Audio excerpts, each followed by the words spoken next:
Hello, grade 8 learner. Welcome to another mathematics lesson. In this video, we will be discussing how to solve for the measures of corresponding parts of congruent triangles. Based on the K-12 curriculum learning competency, the learner solves corresponding parts of congruent triangles. It's a great day to learn, so prepare your pen, paper, and module as you start watching and learning from this video lesson. Happy learning! Refer to your Quarter 3 math module entitled Solving Corresponding Parts of Congruent Triangles for this lesson. Let us determine the measurement of the parts of these triangles and state the reason why we think so. We begin by first observing the figure. Given that triangle ABC is congruent to triangle CEB, we first identify the corresponding vertices in the triangles. If the figures look different, then we follow the order of the triangle's names. So, we say that vertex A corresponds to vertex C, vertex B corresponds to vertex E, and vertex D corresponds to vertex B. Next, we identify the parts in the triangles that have the same hash marks in the triangles. We have the following pairs of sides: side AB with side CE, side DA with sides BC, and side BD with side EB. For the angles, we have angle A with angle C, angle BDA with angle EBC, and angle ABD with angle CEB.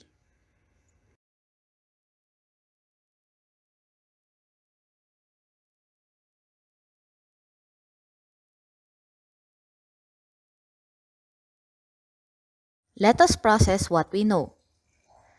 When we identify the parts that have the same hash marks, we also identify the congruent pairs of parts which have the same measurements.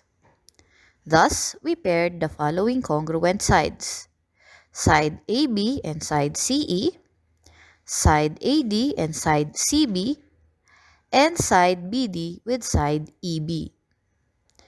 For congruent pairs of angles, we have angles DAB and BCE, angles BDA and EBC, and angles ABD and CEB.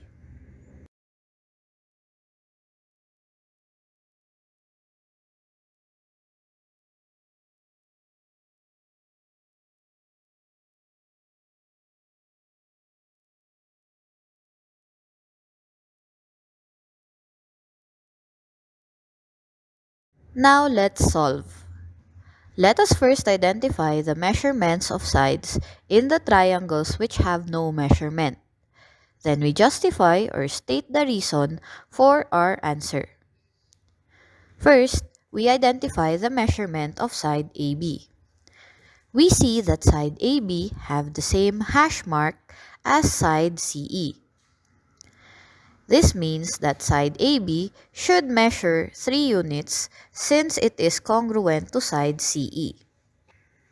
Next, we identify the measure of side AD, which has the same hash marks as side CB. This means that side AD measures 7 units because it is congruent to side CB. Finally, we identify the measure of side EB, which has the same hash mark as side BD. This means that side EB also measures 5 units since it is congruent with side BD.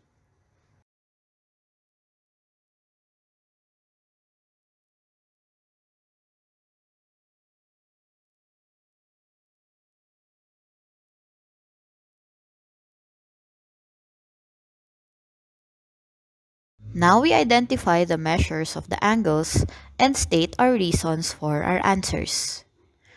We begin with angles ABD and CEB.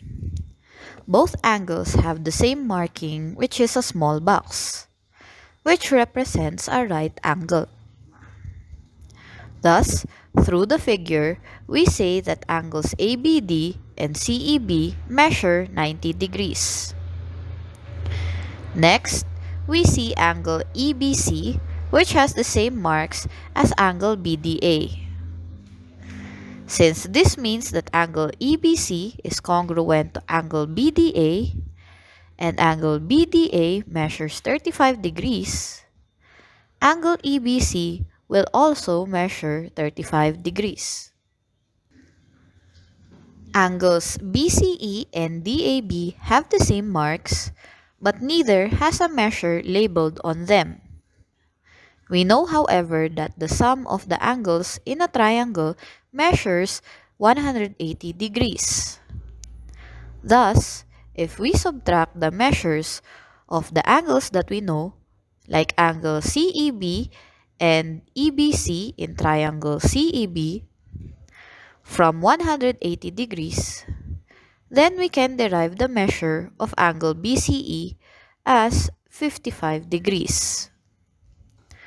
Since angle DAB is congruent to angle BCE, then we can also say that the measure of angle DAB is 55 degrees.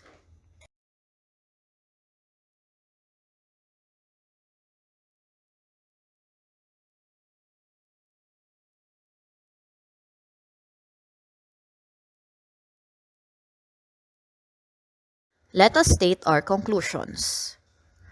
Through the similar hash marks in the figures, observation from the figure, and knowing that the sum of angles in a triangle measures 180 degrees, we have the following measures for the parts of the triangle, together with their corresponding justifications or reasons.